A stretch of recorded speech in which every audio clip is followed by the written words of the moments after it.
It's tea time. Let's go.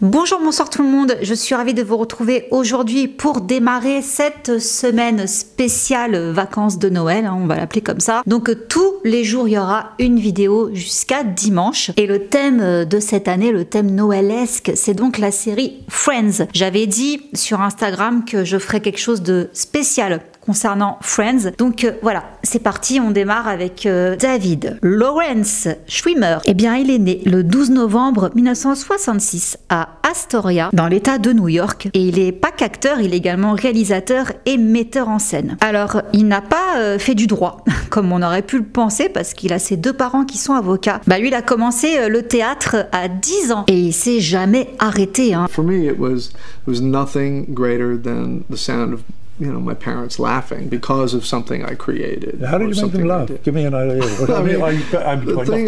The thing I would mostly do is physical comedy. I would hurl myself around the furniture and bounce and just I was, I've broken countless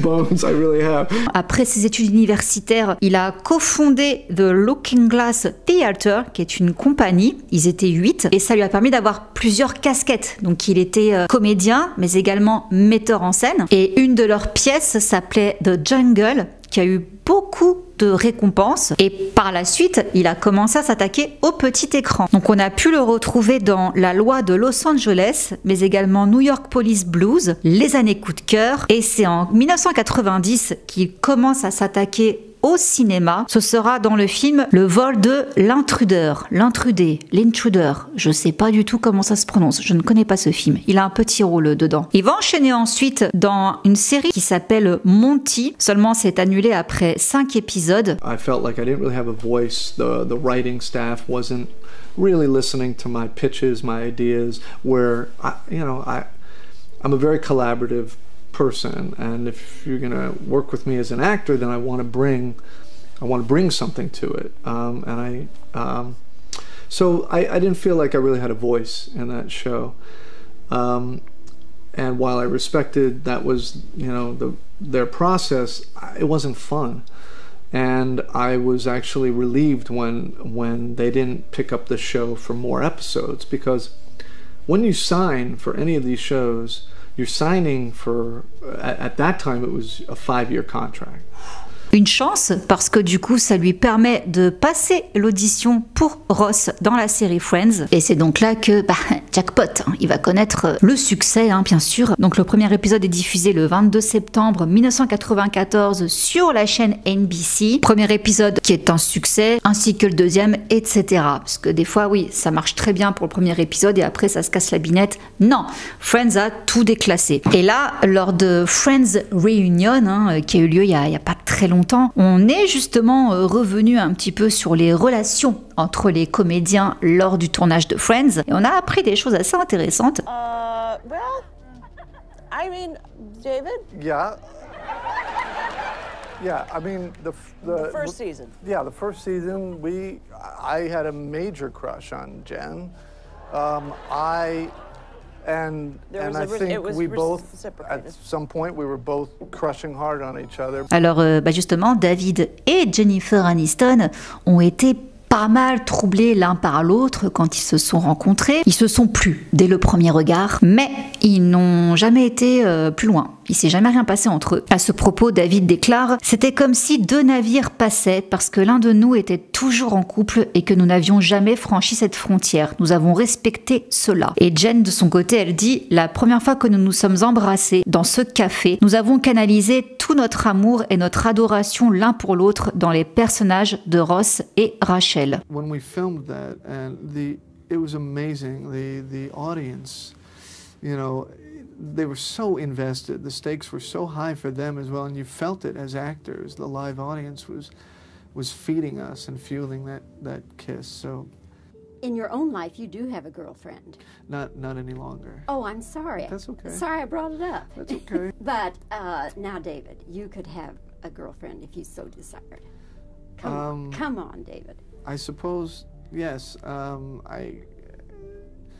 I guess I'm just concentrating on work right now. I'm still, I think, reeling from this relationship that ended, and just kind of, I've got too much work. I mean, it sounds so cliche or whatever, but I just don't have the time for a real relationship. A relationship takes a lot of energy and a lot of work, as I assume you know. I see your ring on your finger, so and I've watched my parents all my life work at their relationship, and it's a healthy, happy one, and I strive for that. But right now, it's just too crazy. I mean, it's just, there's no time, and it's a shame. Do you think it will happen in the future, I'm determined. So. Donc oui, cette tension romantique entre eux a servi à nourrir la relation, la romance entre Ross et Rachel, qui nous a bien rendu marteau pendant 10 saisons. We knew. Yeah, we knew for sure. Et autre petite anecdote concernant David sur le tournage de Friends, il aimait pas le singe Marcel.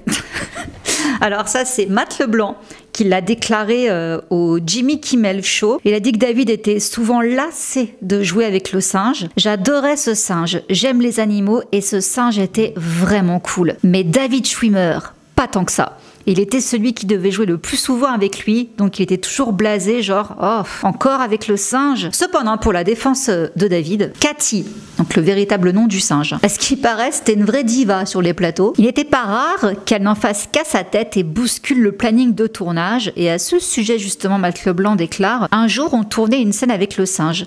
Les plateaux étaient énormes, des lumières étaient suspendues au plafond avec des chaînes, et ce, à 18 mètres de hauteur. Et là, le singe s'est amusé à grimper dessus pour filer tout en haut et a disparu dans la noirceur du studio. Du coup, tous les acteurs ont dit « Ok, bon bah on part en pause, on se voit plus tard, je vais dans ma loge. » Et c'est pour tout un tas d'anecdotes de ce style que Marcel le singe, donc on ne l'a plus trop revu après la saison 1. Et c'est aussi de là que vient la réplique de Ross dans l'épisode 17 de la saison 6. Vous vous souvenez quand j'avais un singe ? Je sais pas à quoi je pensais. Petite parenthèse sur Marcel / Cathy. Bon, il n'empêche que ce rôle dans Friends, et il lui a permis de remporter un Emmy Award. C'était en 1995 pour meilleur second rôle dans une série comique. Du coup, le cinéma lui a fait les yeux doux, donc on l'a vu dans Le Porteur de cercueil auprès de Gwyneth Paltrow. J'ai adoré ce film. Il est pas gai, hein. Il se passe pas vraiment grand chose. Je l'ai vu à l'époque où il est sorti, hein. J'avais vraiment beaucoup aimé. C'est une ambiance un peu lourde, assez particulière, mais franchement, si vous le voyez,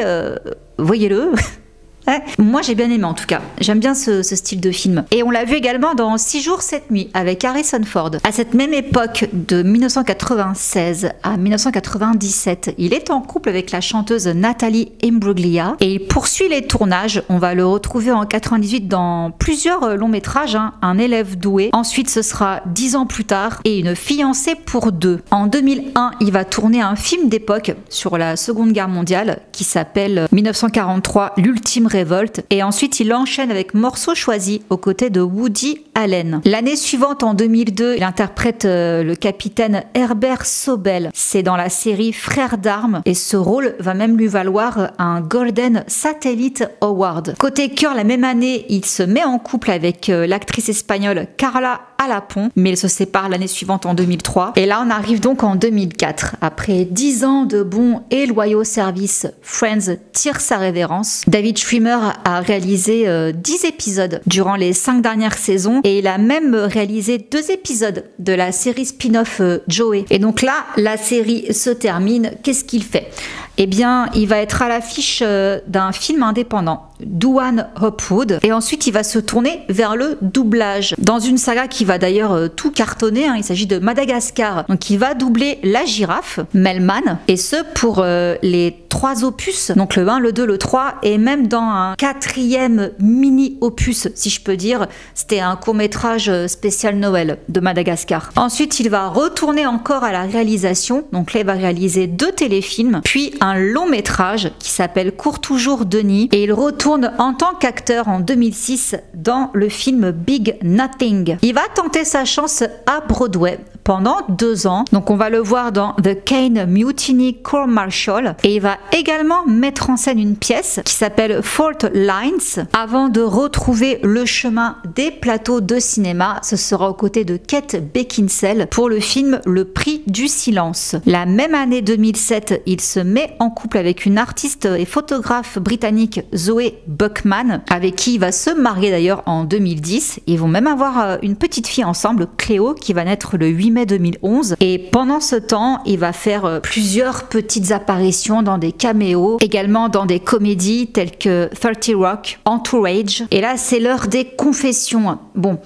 après Friends, bien qu'il ait fait pas mal de choses, on l'a pas vraiment revu de fou, quoi. C'était assez discret. Donc voilà ce qu'il déclarait. La série symbolisait le triomphe de la comédie de trentenaire tétanisée par la vie d'adulte. Un complexe auquel j'ai succombé et dont j'ai souffert. Je faisais mine de résister, mais j'étais complice de tout ce truc de célébrité. Je m'en suis servi. Je rentrais chez moi avec des filles dont je n'avais rien à faire et dont je savais qu'elles n'auraient rien à faire de moi si je n'étais pas aussi connue. Je m'en souviens comme d'une période noire. Comme pour beaucoup, c'est la naissance de ma fille qui m'a fait redescendre sur terre. J'ai commencé à me faire un paquet d'argent. La meilleure chose dans tout ça, j'ai pu dire à mes parents, je veux que vous preniez votre retraite et que vous profitiez de la vie. Que les murs de la prison soient dorés à leur fin n'aide pas. Un acteur doit constamment étudier son prochain. La célébrité a eu l'effet inverse sur moi. Je voulais me cacher. Fuir. Bon, c'est peut-être aussi pour ça du coup qu'il s'est fait un peu discret. Bon, en tous les cas, en 2011, il va faire du bruit.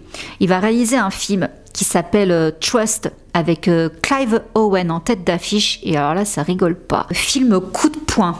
Acclamé par la critique. Bon, en même temps, vu le sujet... Bon, justement, David, il est très engagé dans des associations de défense et de victimes d'abus. Et donc, de par toutes ces actions, il a rencontré le père d'une jeune fille dont la vie a été détruite par l'abus de cette dernière sur Internet. Et il s'en est donc inspiré pour ce film. Alors, sachez que David, il est membre du conseil d'administration de la... Je peux pas dire le mot parce que sinon la vidéo saute. Bref, BIP Foundation, c'est une organisation d'aide aux victimes d'abus en Californie et elle participe au travail de sensibilisation, de prévention et d'éducation. Donc il a pu rencontrer de nombreuses victimes ainsi que leurs parents. Il a été très touché par leurs histoires. Donc Trust, c'est un film vrai, inspiré de véritables destins bouleversés qu'il retransmet de façon très juste selon les critiques. Trust est un film choc et perturbant qui sensibilise à cette forme de violence inattendue portée par un Clive Owen très touchant. Bon, en 2012, on va le retrouver cette fois-ci en tant qu'acteur dans The Iceman et dans quelques épisodes, il fait coucou à sa partenaire, à son ex-partenaire Lisa Kudrow dans la série Web Therapy et on le voit aussi avec Matt LeBlanc dans la série Episodes en 2015. Alors là, on va arriver à un tournant pour David Schwimmer en tant que comédien, puisqu'en tant que réalisateur, voilà, on a vu de quoi il était capable par rapport à son personnage de Ross. Ross lui colle à la peau. Voilà, c'est un petit peu la malédiction.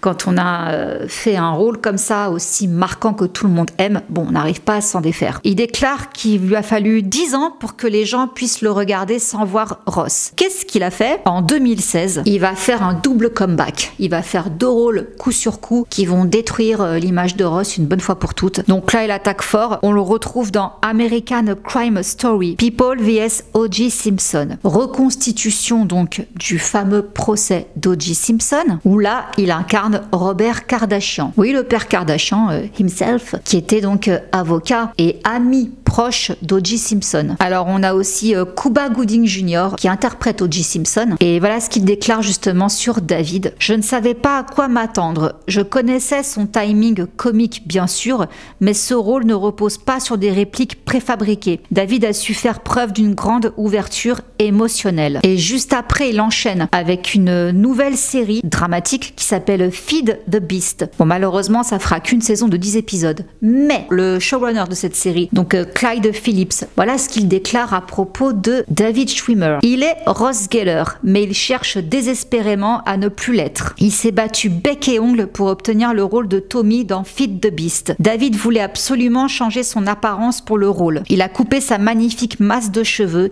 il s'est fait une cicatrice sur l'œil, des tatouages, et j'ai dit à David, on va mettre une balle dans la tête de Ross Geller.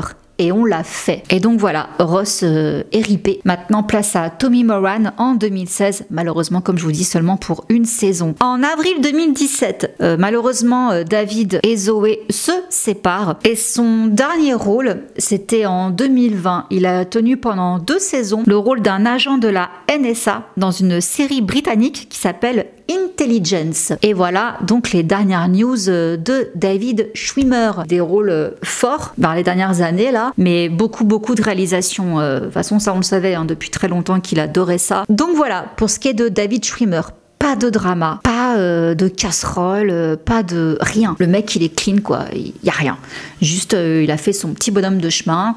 Il a percé avec Friends, après il a refait ses petits trucs et tout, et très bon acteur. J'ai vu des interviews, tout ça, de gens qui ont travaillé avec lui, parce qu'il paraît, il est hyper pro, très réfléchi, très consciencieux, très calme. C'est vraiment un très bon interprète, et je vous reparlerai de lui dans la vidéo sur Friends, parce que Matthew Perry parle aussi de lui dans ses mémoires, ce qu'il a fait sur le tournage par rapport au salaire. Tout ça, on en reparlera dimanche. Je vous dis à demain pour la suite de nos héros de Friends. Mouah. Bisous, ciao. Undercover on the beat, so twerk it, bitch. Like.